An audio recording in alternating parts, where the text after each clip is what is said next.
Mark, well done. 4-2 win over David Gilbert. A nice result to kick off your World Grand Prix campaign. Yeah, it didn't start too well, I'll be honest. I don't know what happened those first few frames. It was awful.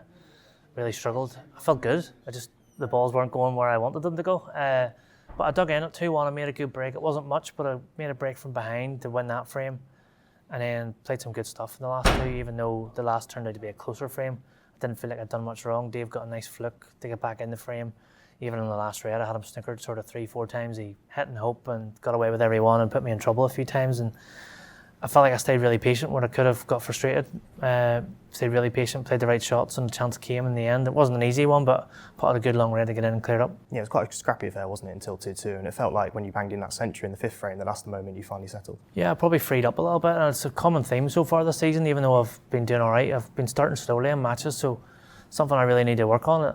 I don't know what's causing it, because I feel like I'm practicing hard, working really, really hard on my game, and I'm thinking really well, but just not starting matches as sharply as I'd like.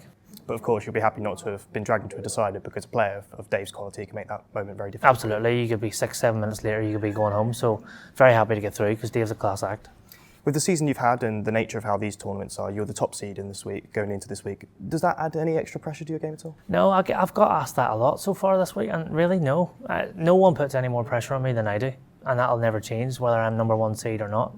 So yeah, I just concentrate on my game and try and do my best I can. These tournaments are great, aren't they? Because they're so high quality, top 32 players on the 1 year ranking list, everybody's having a good season.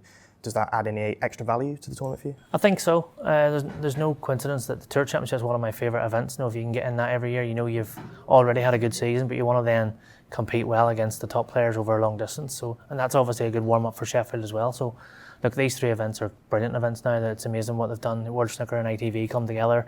They're proper events now. We're fresh off the Masters as well. Of course, it wasn't the result you wanted against Barry Hawkins, but good to get that form turned around pretty quickly. Yeah, it was good for me to just get a win on the board, though, this side of Christmas. So I've said it openly in the past, I feel like that Christmas break doesn't really help me.